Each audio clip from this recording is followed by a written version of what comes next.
Bonjour et bienvenue encore sur ma chaîne YouTube. Aujourd'hui, nous allons travailler sur un nouveau thème, les relations avec l'administration fiscale.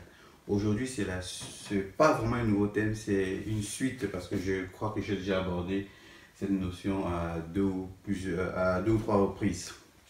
Alors, quel sera le but de ce thème? Ici, on va essayer de comprendre, on va étudier évidemment, on va apprendre sur la forme juridique de la société, le régime fiscal de la société et son régime d'imposition. Et on va aborder aussi une petite notion sur la TVA et comment ça fonctionne.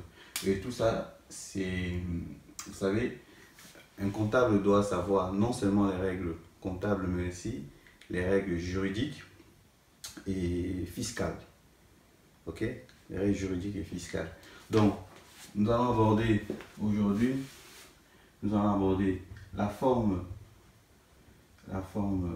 de la société. Nous allons aborder également le statut fiscal d'une société. Nous allons aborder enfin le régime d'imposition. Le régime d'imposition de la société. Ok, c'est grâce à ces trois notions que le comptable arrive à déterminer quel est l'impôt que la société doit payer, quel type d'impôt la société est soumise, est-ce qu'il s'agit d'un impôt sur le revenu, est-ce qu'il s'agit d'un impôt sur les sociétés. Alors, en regardant la forme de la société, alors ce qu'il faut savoir, c'est qu'il existe plusieurs types de formes de société. Mais en général, là je ne vais pas entrer ici en profondeur. En général, on a ici les sociétés de personnes, et les sociétés de capitaux. Ok? Sociétés des personnes et sociétés de capitaux. Les sociétés des personnes, c'est du type société en nom collectif, société en commandite simple, des entreprises individuelles à responsabilité limitée. Voilà le type de société de personnes que vous pouvez rencontrer. Vous pouvez aussi avoir l'entreprise unipersonnelle à responsabilité limitée.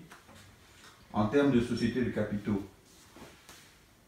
on a des sociétés anonymes, des sociétés anonymes simplifiées, des sociétés en commandite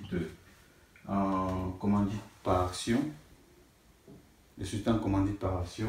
Nous avons aussi, comme société de capitaux, une société à responsabilité limitée. Voilà. Ça, c'est ce qu'on appelle les formes de société. Tout ça, c'est ce qu'on appelle les formes de société.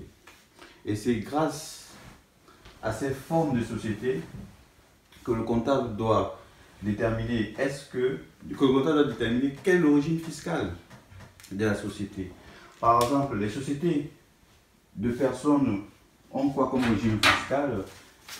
Ils sont soumis à l'impôt sur le revenu. Tandis que les sociétés de capitaux sont soumis à l'impôt sur les sociétés. Voilà. Donc, c'est quoi le régime, la forme de la société? La forme de la société, c'est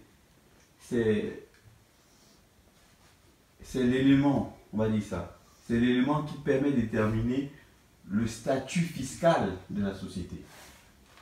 La forme d'une société est l'élément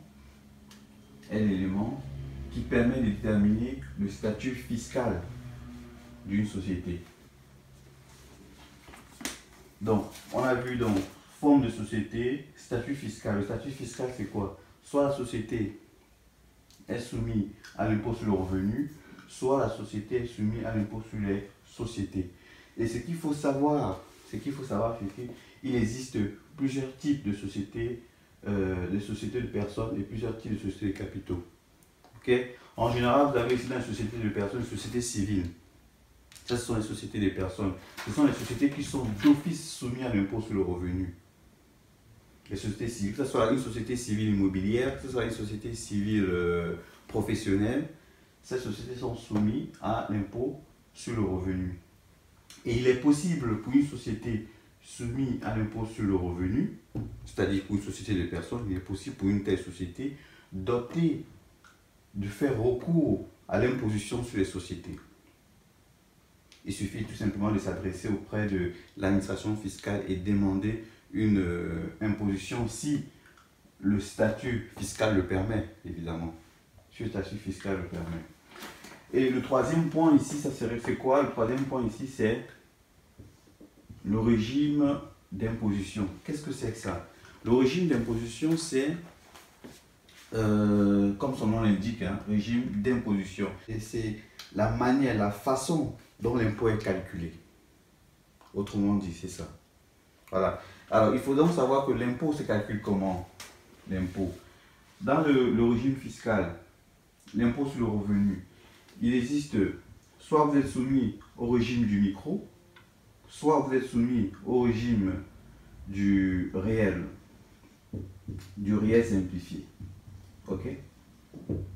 Soit vous êtes au micro, soit vous êtes au réel. Soit le réel simplifié.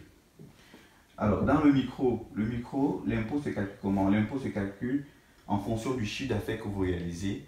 On applique un abattement. Donc, c'est-à-dire, vous pouvez bénéficier d'un abattement. Ça dépend, soit de 50%, soit de 72% en fonction de l'activité que vous réalisez. Et le régime simplifié, ou le régime réel, qui est le régime le plus étendu, il se calcule en faisant produit moins charge. C'est ce qu'on retrouve en général dans la plupart des sociétés, des sociétés soumises à l'IS. Ok? C'est dans ces genres de sociétés, ce type de société, qu'on retrouve le régime simplifié. Voilà. Donc, nous avons vu ici donc, la forme de la société, le statut fiscal de la société et le régime d'imposition. Alors, il faut également comprendre quel est le taux d'imposition. Lorsque vous êtes soumis à l'impôt sur le revenu, comment ça se calcule? Lorsque vous êtes soumis à l'impôt sur les sociétés, comment également ça se calcule? C'est ce que nous allons voir ici. Alors là, nous allons commencer par les sociétés soumises à l'impôt sur le revenu. Alors, les sociétés soumises à l'impôt sur le revenu.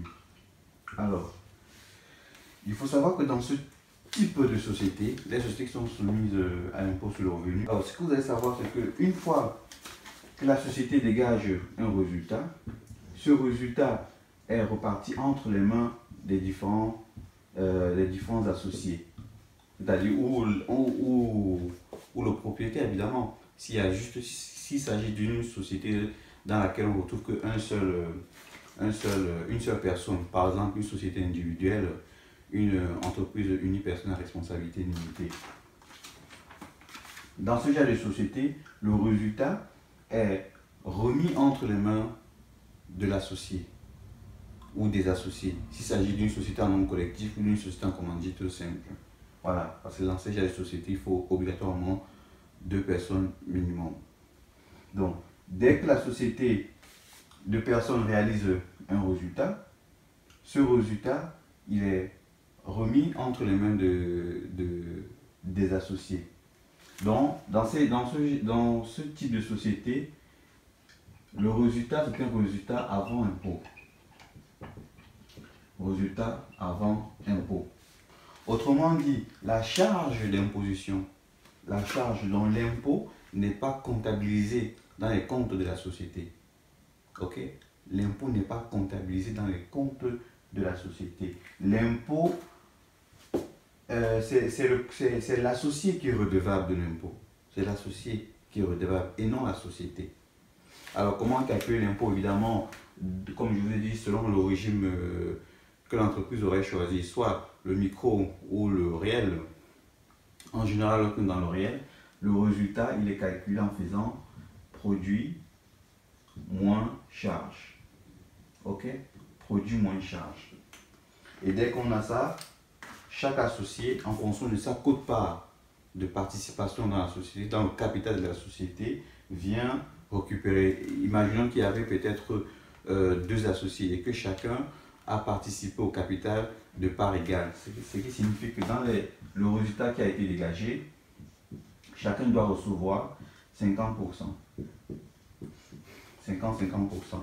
Et ça, c'est entre les mains des associés. C'est-à-dire que dès que le résultat est dégagé, les associés prennent 50%, mettent dans leur poche et rentrent chez eux avec. Donc, non, ce n'est pas l'entreprise qui paye l'impôt. L'impôt est calculé entre les mains des associés au moment où on va calculer l'impôt sur le revenu. N'oublions pas les différentes catégories, comment je vais dire, les différentes catégories, ou bien les revenus catégoriels, c'est bien le mot. Les revenus catégoriels soumis à l'impôt sur le revenu. On en a plusieurs. S'il s'agit d'une activité bénéfice, il peut s'agir d'une activité commerciale. Dans ce cas, le dirigeant ou les associés sont soumis ici à l'impôt sur le revenu dans la catégorie des bénéfices industriels et commerciaux. Il peut s'agir également des bénéfices non commerciaux. Il peut s'agir également des bénéfices agricoles. Il peut s'agir également du revenu des capitaux mobiliers. Il peut s'agir des revenus fonciers.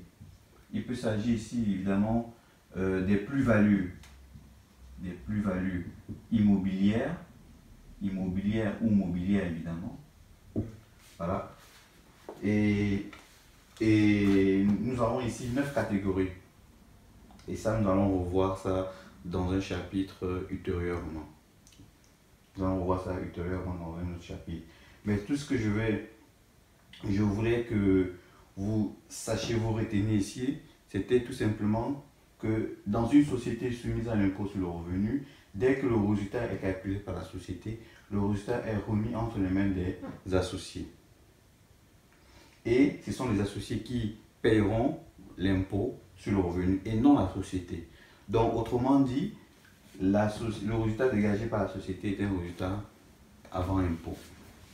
Alors, dans la mesure où nous sommes dans une société soumise à l'impôt sur les sociétés, donc on va mettre ici société, les sociétés soumises à l'impôt sur les sociétés.